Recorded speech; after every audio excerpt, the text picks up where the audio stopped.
La République centrafricaine traverse un contexte difficile, certes, mais le chef de l'État reste optimiste. Nous avons pu mettre en œuvre depuis 21 mois des réformes structurelles profondes avec l'aide de nos partenaires techniques et financiers pour essayer d'atteindre ces objectifs.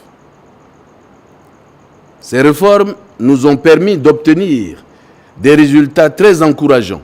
La consolidation de la paix, la République centrafricaine en a justement besoin, d'autant plus que c'est un pays qui vient de loin, mais pour remédier à la situation économique de ce pays justement, il faut bien des stratégies. Le chef de l'État en est conscient. Les crises structurelles que connaît notre pays depuis plus de 30 ans ont gravement fragilisé nos capacités financières.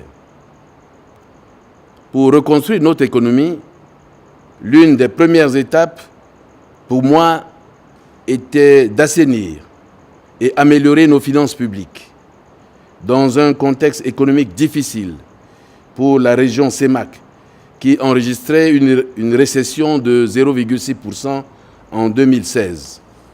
Il s'agit de mesures peut-être draconiennes, mais qui vont permettre au pays de redresser la barre, d'autant plus que les efforts ont été canalisés.